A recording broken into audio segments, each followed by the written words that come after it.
You don't owe them your presence. You don't owe them your forgiveness. There's nothing wrong with letting people go. Forgiveness is for them. Healing is for you.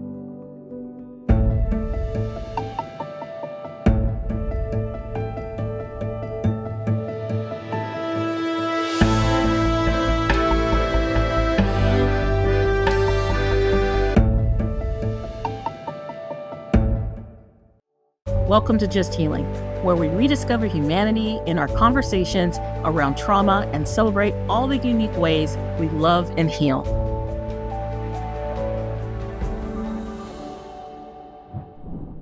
Hey, everybody, welcome to this next episode of Just Healing. I have an amazing guest coming to talk to us about a topic that a lot of people struggle with. And I want her to introduce herself and her fabulous background. And because I also butcher names. So I'm going to have her introduce herself because I am very excited to have her here. Hi, everybody. My name is Maren Casada. I'm a victim advocate for a local district attorney's office. Tell us a little bit about your wonderful background, because you just told me that we've been interacting for years at the Script Conference. Yeah, so I've been attending Scripts. I've been probably over the last 5 years. I think I've been to 3 Script conferences, maybe 4. And it's not something that my work will let me do like on work time. So I actually take time off of work. Wow. I do vacation and I get kind of a splurge thing too. Like I get myself a hotel room in LA and, tell my wife that I'm going to be at the conference. So I just take a couple of days and splurge on the Script conference. It's absolutely worth it every time. Yeah, thank you so much for saying that, because, most people don't realize that, people come on their own accord to Script and all of that. And this year we're offering continuing education credits for people. I'm always so grateful for the people who come because it's so rich. And you have a topic called active healing. And why don't you tell me what that means? Because I don't think people get it in the context of how you're saying it, because it's so amazing. So active healing is taking responsibility for your healing journey. It is you putting forth the effort to delve into all of the trauma, all of the bad things that have ever happened, and work on you.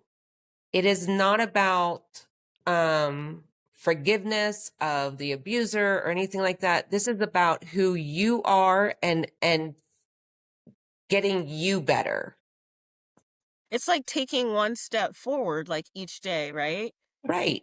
Exactly. But it also gives you permission to take 2 steps back if you need to too. If you're having a bad day, if you've been triggered and that triggers an anger or a bitterness inside you, it does not make you feel bad for having those feelings. And a lot of people think, hey, I have to get it together. I mean, you've had trauma. Your life is always what your life was before and what your life is after, right? And you can't fix that trauma happened. What you can do is go forward. And if you're triggered, go back, but you can't feel guilty about it because it's something that had happened to change your trajectory. Is that the right word? Of life, Yeah. I mean, it's something that is, you know, like most people, I have had trauma. Mhm. I had a traumatic childhood growing up, not as bad as some, but not as great as others either. Um, a- and I've had trauma throughout my adulthood. And I've actually have only been doing this healing, active healing journey for about 8 months, and it has changed everything. My whole mindset has just it's opened me up to opportunities, all kinds of things. Just by allowing that to Right. just be, right? Yeah. Now, a, a lot of survivors struggle with the word forgiveness. Do Yes. survivors have to forgive? Like, let's talk about that. Forgiveness seems to absolve the abuser from their actions, right? But even when you say, well, forgiveness isn't for them, it's for you. No, forgiveness is for them. Healing is for you. You don't owe your abuser forgiveness. It is not a requirement. And we won't go into this too much, but forgiveness carries very heavy religious undertones Yes, for a lot of people. for a lot of people. And there's many of us who grew up within a church and maybe aren't following that route anymore. So forgiveness for me, because it has those religious undertones, that's not something that I'm concerned about because of my belief system. If forgiveness is important to you because of your belief system, that's completely fine. But make sure you're working on healing yourself and you're not just empty with your forgiveness towards the other person. Right. And a lot of people mix up forgiveness and forgetting, right? Right. Yeah. And so They, let's explore that. so forgiving, a lot of times, like, it, that is part of the definition of forgiving, is letting go of anger and resentment and all of that bitterness. As human beings, we can't just let things go. We have to work through them. We have to work on us. We have to work on ourselves. And then if forgiving is part of your journey, then that's great. And you can give the person who was abusive that forgiveness. You do not need to forgive in order to heal.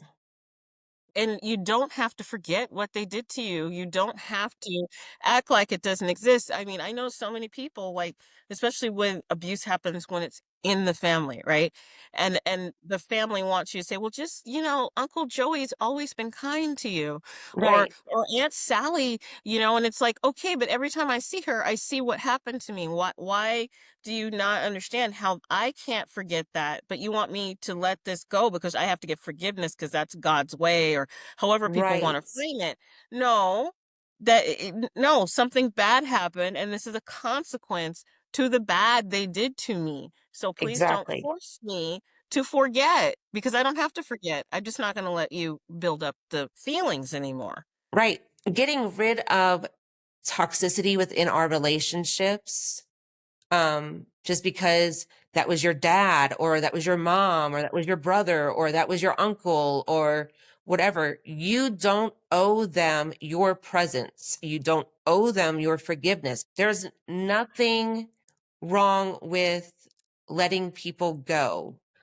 What causes an issue is when you keep them in your life unnecessarily and they start affecting your whole being.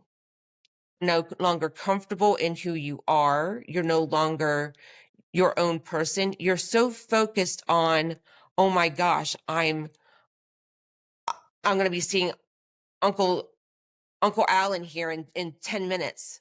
What am I going to do? But I have to be there because it's a family function. Uh-huh.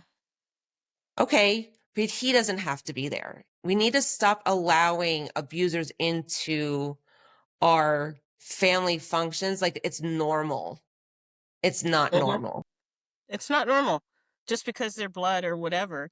And it doesn't change how you're feeling. And a lot of people have such guilt over cutting that cord, over taking making themselves priority, right? Right. And it's so hard for people to move forward through that.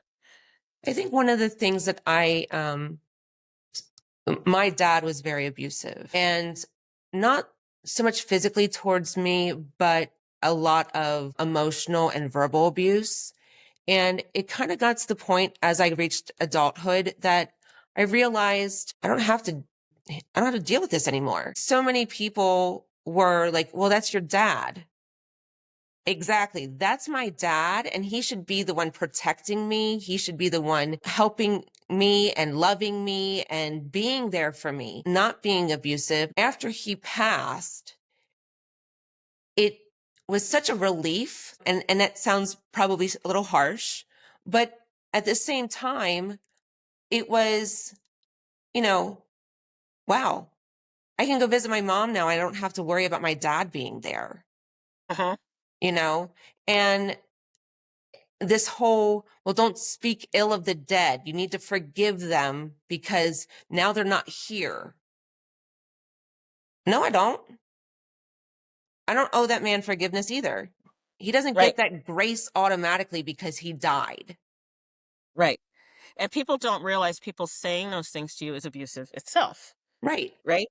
Yeah. Exactly.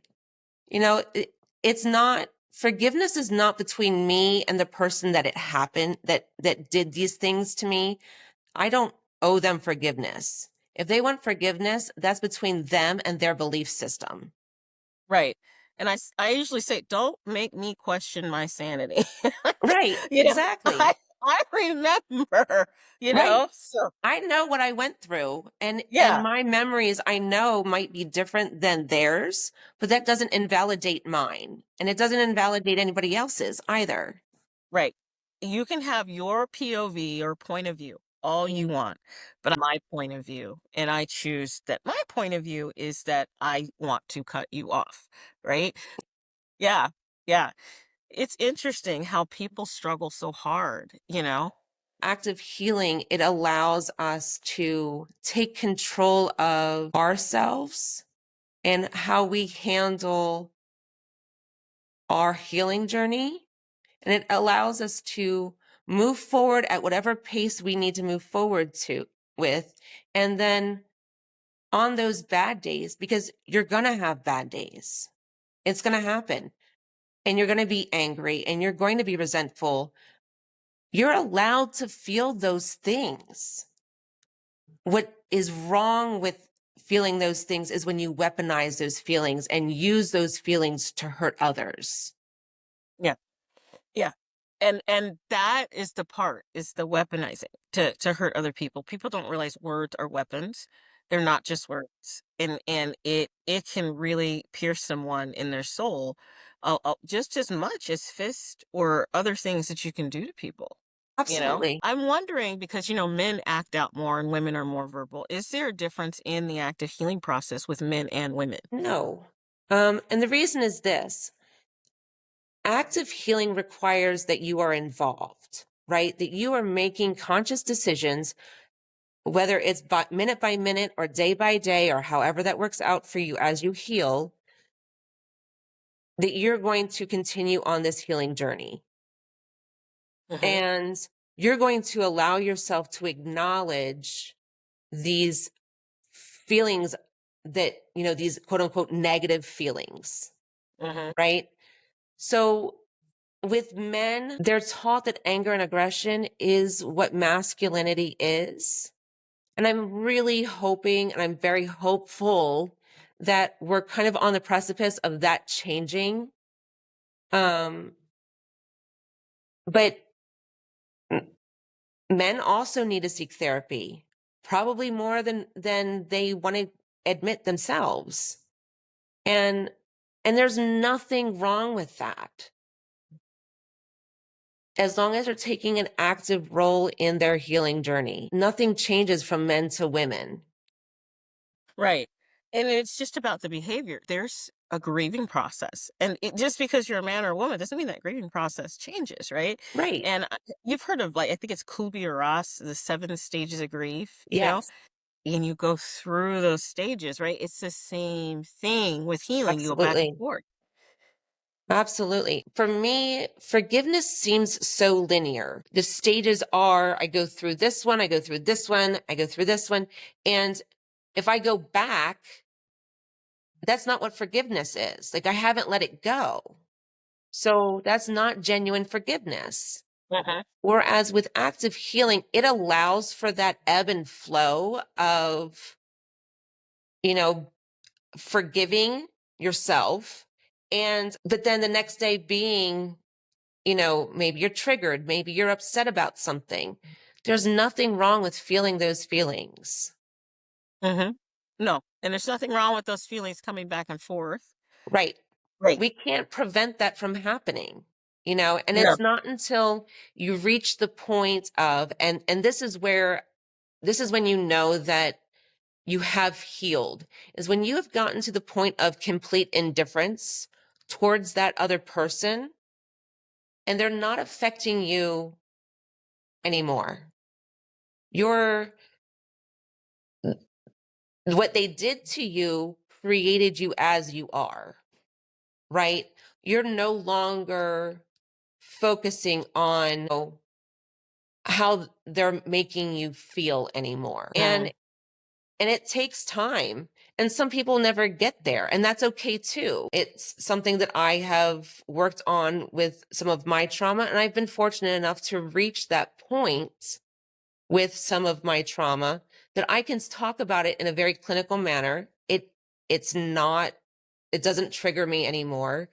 It is just facts, and it is part of who I am. But that's it. Yeah, the more you talk about it, the more you discuss it, the more you share, the less it bothers you, right? And it's the Right. same thing with fears. Like I always talk about how it's like you have a fear of how people are going to perceive it. You have a fear of talking about it. You have a fear of feeling that pain. You have Right. all of that's there. And so what do they do when people are afraid of airplanes or getting on a flight? They do this slow thing. First you talk about an airplane, then you visualize it, then you hold an airplane, and you touch an airplane. Like you do all of these things. It's the same thing. You have to slowly, slowly keep working up to it. And eventually getting on an airplane is like a piece of cake. And it's like that for, that's it's like that for us, but people think that in order to forgive, that they need to let it go.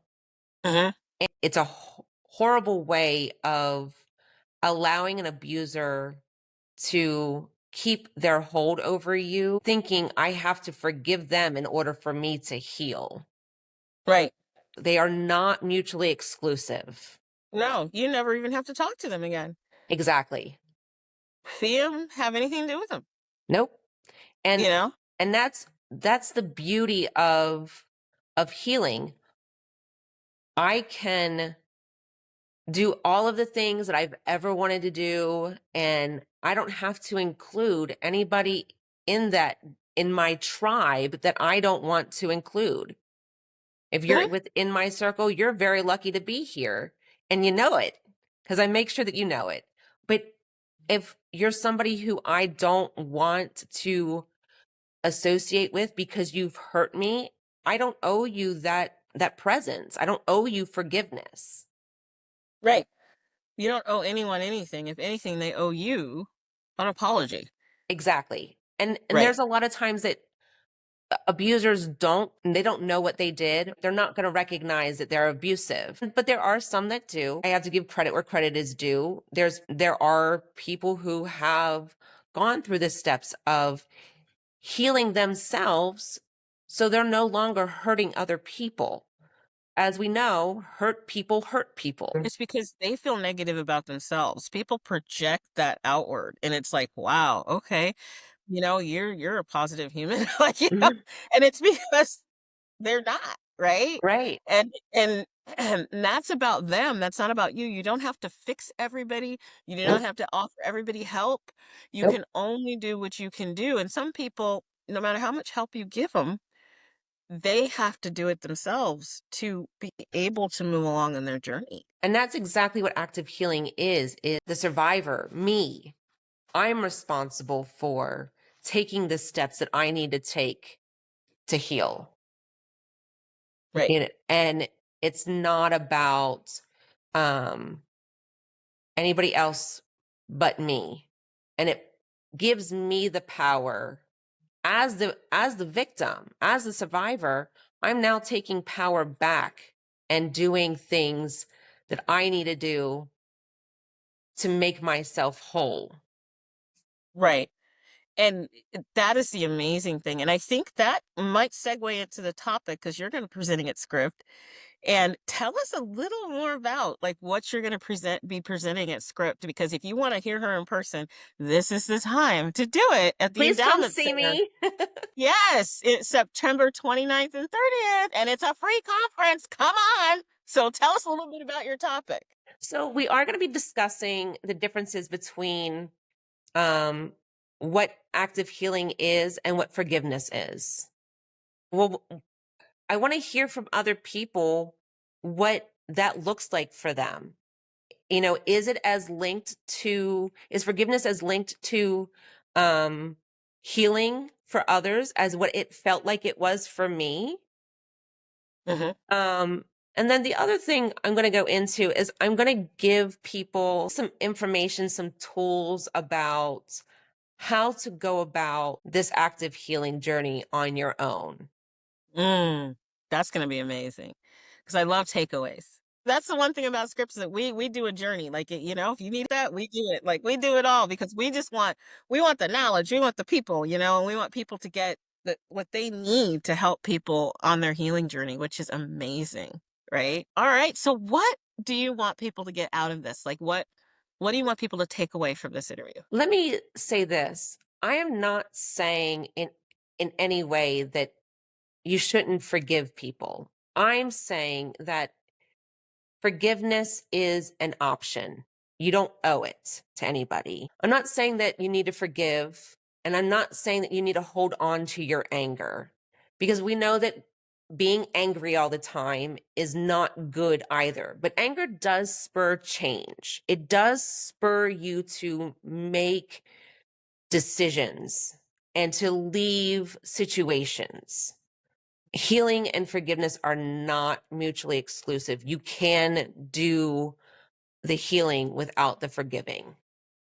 Mm, that's amazing. And that's pretty profound. I think that's a soundbite. So, how do people get in touch with you? They can email me. It is Maren, Maren, Casada, Casada, at gmail.com. They're also welcome to pop by my Instagram. That's at Casada Maren, and find me on LinkedIn. Awesome. Well, thank you so much for being on this episode of Just Healing. It was just an amazing talk, and I think it's going to help a lot of people. So thank you so much. You're very welcome. Thank you so much for having me. Thank you for listening to this episode of Just Healing. And if you want to know more about her, please look at all the links and join us at the Script Conference, September 29th and 30th at the California Endowment Center.